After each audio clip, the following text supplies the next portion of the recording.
Excellent, Donovan. And soccer is all its own language, and what the U.S. did in the Confederations Cup this summer against Spain and against Brazil didn't need any translating for anybody.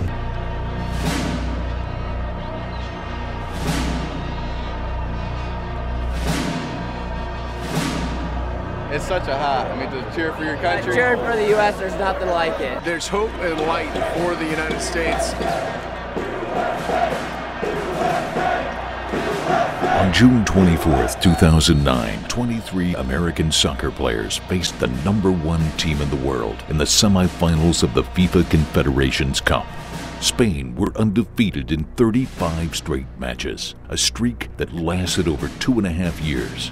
For the Yanks, it was an opportunity to reach their first ever final of a FIFA tournament and show that the United States of America could play the beautiful game at the highest level. Davies, Dempsey, trying to cut it inside for Altidore, shielding his man. Altidore, the shot, deflects in! Goal! Josie Altidore gives the USA the lead. 12 Estados Unidos! How about this? The USA just 4 days ago were heading out. No one even thought they would be here, and they're leading the European champions 1-0. Altidore, Capdevila, here's the US attacking. Feilhaber, that's a lovely touch to Donovan. It's come through to the far post, and Ramos has it taken, and the USA lead 2-0. It's Clint Dempsey who scored the goal to take the USA to the semi-finals, and may have scored the goal to take them to the final. This is one of the biggest upsets in international football. Spain 0, the USA 2. We're Americans and we believe in these kind of things, and we have a strong fighting spirit. Now look where we are.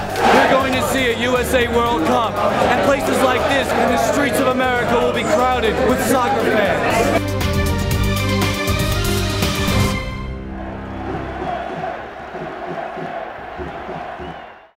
The FIFA World Cup Finals, the greatest tournament on earth. A gladiator-style showdown between giants of the world's game.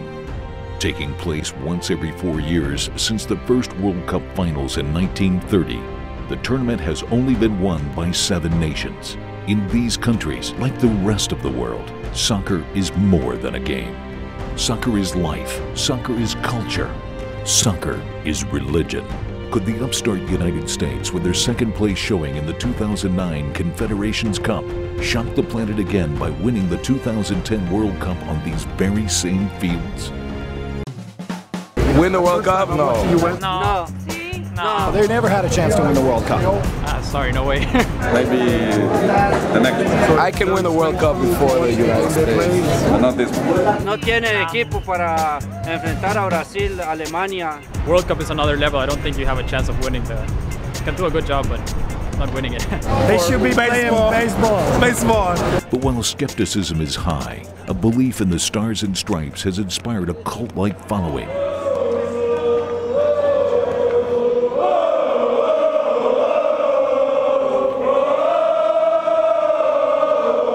Very first game I went to was USA Colombia World Cup in Pasadena in '94.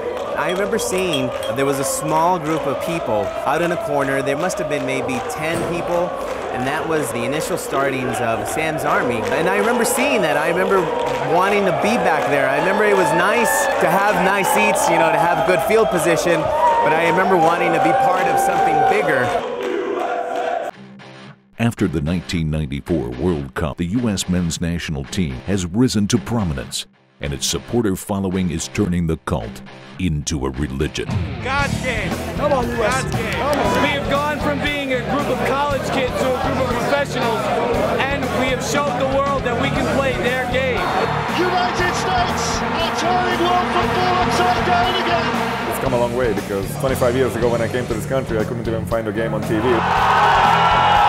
There's two things that I love about the fact that U.S. soccer is still growing. One is that there's still lots of optimism. I mean, we are a nation of dreamers and cowboys and gamblers. The idea that we can someday win the World Cup rings true with a lot of Americans. USA, gonna shock the world! It's still kind of a niche sport, but it's fun to do that because you're a little bit underground, you're a little bit avant-garde. If people don't get it, then that's their loss. No matter where we go, we're always outnumbered. We can play in Alaska and we'll probably be outnumbered. Us being here at the beginning, we're building the foundation where one day we could fill an entire stadium. That's why we come. We come for the love of the game, we come for the love of country, but when our boys get it together and, you know, they're all working in sync and we can put one in the back of the net.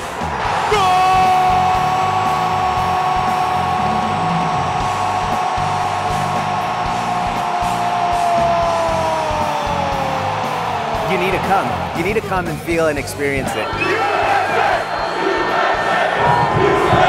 My roots are Irish, but I'm an American at heart. My culture is Hispanic, but I'm an American. We're very, very happy and very, very confident in the top U.S. team going forward. Any given day, we can beat any team. Why not the U.S.? We'll win the World Cup.